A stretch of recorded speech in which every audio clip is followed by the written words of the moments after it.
All right, welcome back to our tour of the planets. We have just passed the asteroid belt, and we're ready to hit Jupiter. Jupiter is has more mass than all the planets put together, so it by far is also the biggest, but it's also the brightest. It reflects the most light of any of the planets, and so it is the brightest, brighter than any stars in the sky.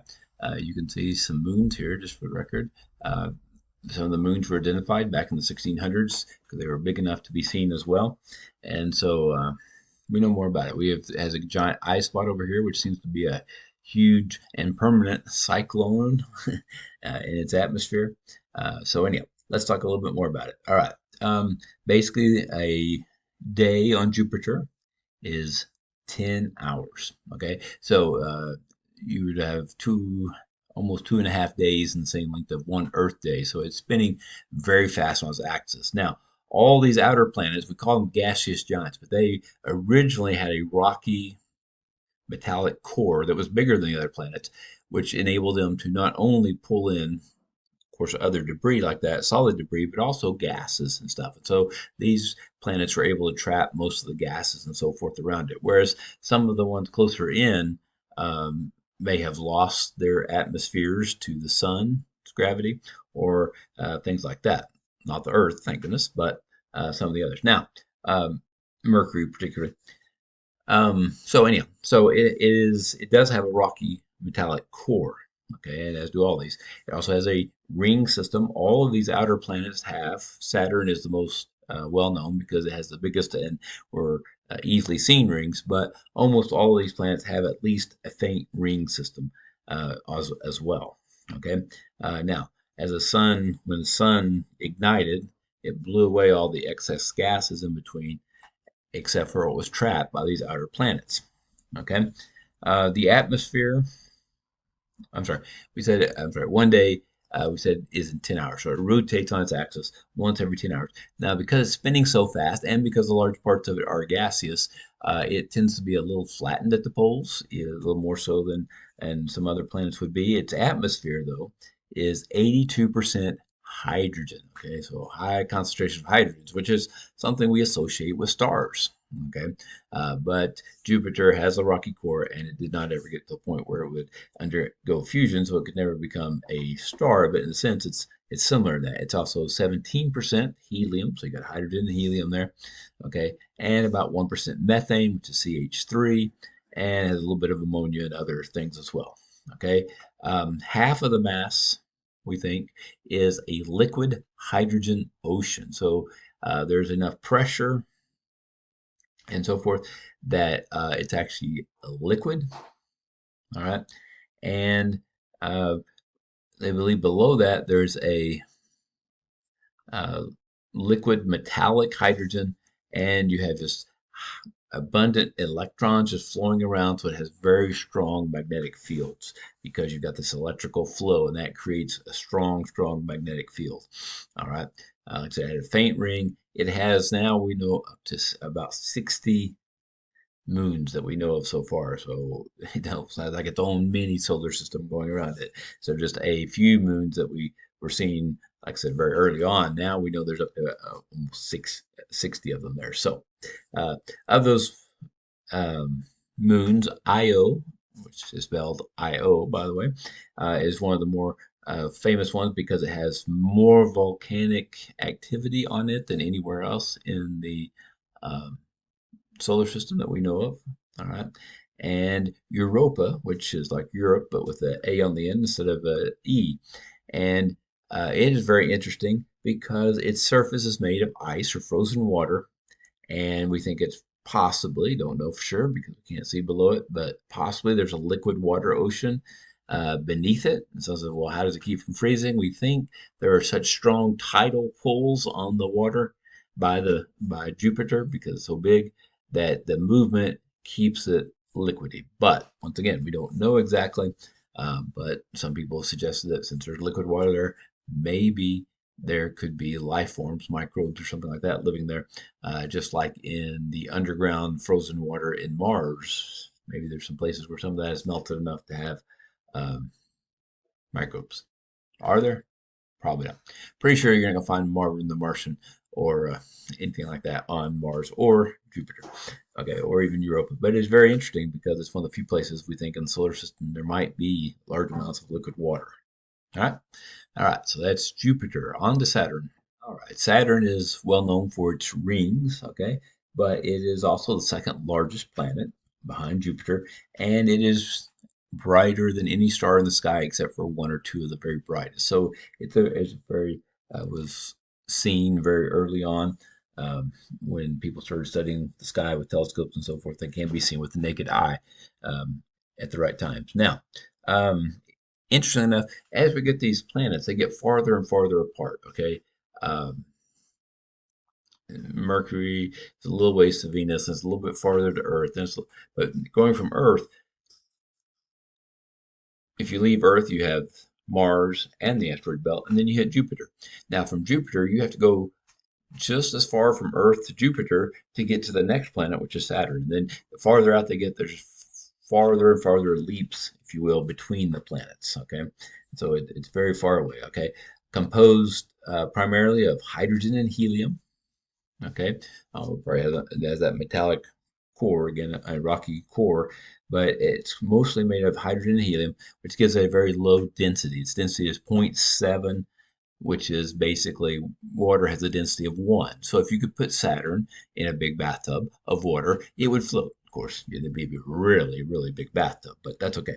So it is actually that. It's spinning on its axis, or its day then, is actually 10.2 hours, so a little bit longer than Jupiter, but not much. They both have very fast spins, and because of that, once again, they're extremely flattened. I guess I should get to Saturn here.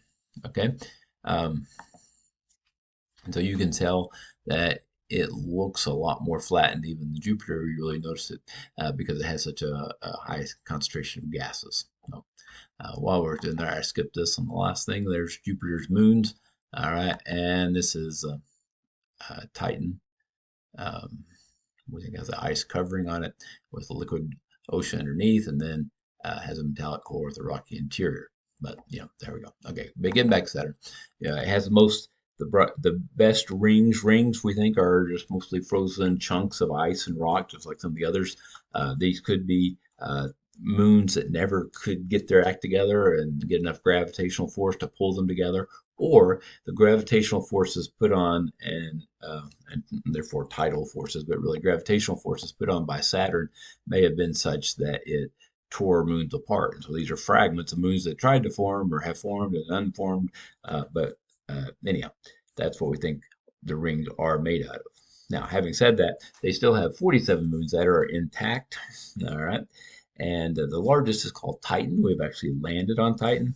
It's about 1.7 times as big as the moon, so it's bigger than Mercury. It has its own rotation, spinning on its axis. Takes about 16 days for one day, basically, would be equal to 16 Earth days there. Temperature, though, is very, very cold. It's negative 170 degrees Celsius. So they landed on it and they thought, hey, this looks a lot like Earth. But even though it looks a lot like Earth with rocks and looks like rocks and mountains and things like this, it actually found it's a lot different. It has a methane atmosphere. It has lakes and streams, and they look like they water, but they're actually liquid methane. Okay, and so not good stuff. Okay, as far as keeping life alive, all the rocks are ice. Now, what looks like rocks and mountains are actually ice, and instead of lava, you have this slush of uh, liquid ammonia and ice mixture going together. So looks much like Earth, but is very different. All right. All right, and these are some of the pictures from Titan. But you can see it looks like there's mountains and things like that, but they're actually they look like Earth, but they are not made out of the same things at all. Okay, which brings us to Uranus. Yes, it is Uranus, not Uranus, just for the record, although not nearly as funny that way. Um, and it's twice as far from Saturn as Saturn is from Earth, which remember was twice what Jupiter was from Earth. So once again, they're getting farther and farther out, more and more remote between the planets. So it has a diameter that's about 4 times what Earth is. It's about 7 times more massive than Earth. So it's going to be a more dense planet than, say, um, Saturn would be. We talked about how low it was. Uranus was actually discovered in 1781. Its density is slightly greater, so 1 point something than water. So it's still not real dense because it is got a lot of gases and stuff like that. One of the most unique things about Uranus, though, is that if you had north-south poles, it would be like this. And so it's actually tilted facing um, actually, it'd be like that, I guess, to make it like the picture. But yeah, you get the idea. All right, it's tilted toward the sun, so it's almost like the poles are where we would expect the equators to be. Okay, and so it has no internal source of heat, so it's very cold. We're getting so far away from the thing. It has 27 moons, a very faint. You can see a little bit of a faint ring system there, some of the fragments and stuff. It does have 27 different moons, and because of its tilt, then that means that this pole is always facing the sun, and um, for about half the year, and then this one, when it rotates around the other side, then this side is facing it. So unlike the way we have it, their poles, and it rotates like this around, so really kind of different seasons, if you will, and stuff than what we would have. The poles would be getting full sun for this part of the Uranian year, I guess, and this one would be in the dark for uranium year, and so really drastically different kind of conditions there. Now, originally, like I said, this was discovered in 1781. If I didn't say that, I just did. Anyhow, and so they had difficulty. They saw there's some weird things about its orbits, and said it's not orbiting like we think it would or should. So, uh, doing some calculations, uh, so there must be something out here, out farther out, that's influencing its orbit, and so they discovered Neptune. All right. So, real quickly about Uranus before we go on. I think I said, may have said it's 17 times more massive than Earth. That's not right. If I did say that, I apologize. Its diameter is about 4 times that of Earth. And we did say the density is just a little bit more of the water, so 1 point something like that. Okay. Now, Neptune, on the other hand, all right, like I said, Neptune was discovered. They noticed some irregularities in Uranus's orbit, and they said, hey, based on that, there must be something else out here. So they started looking out there farther, and sure enough, they found um, Neptune. Its diameter is also about 3.9, so it's also about 4 times as big as the Earth, but it is 17 times more massive. It has a lot more mass, so it's much more dense than Uranus is. Its atmosphere is mostly hydrogen and helium with some methane and ammonia, which gives it the bluish, a little more bluish cast to it. Um, like Jupiter and Saturn, it gives off much more heat than it receives. Okay, once we got to these outer planets, they're giving off a lot more heat than what they're getting from the sun, so that's why they are so cold. Okay, um, all right, and it has at least, once again, 13 moons and a ring system. Very faint ring system. You don't really notice it much here. You can see a little bit here, a little faint ring system, but it does have at least 13 moons. Why just at least? Because if we're getting way out there, it's very hard to see a lot about this, okay? But one of those, the largest moon that it has is Triton. And what's interesting is that most things, if here's your planet is spinning this direction, then the moons orbit the same direction, okay? But actually, this one's going, so Neptune's twisting this way, and it's going back the opposite direction around it, okay? And so we think possibly Triton was a farther out object, kind of like Pluto, that got trapped or pulled in by Neptune's gravitational field, and they got close enough and began orbiting it. Don't know for sure, but that's kind of what they think. All right.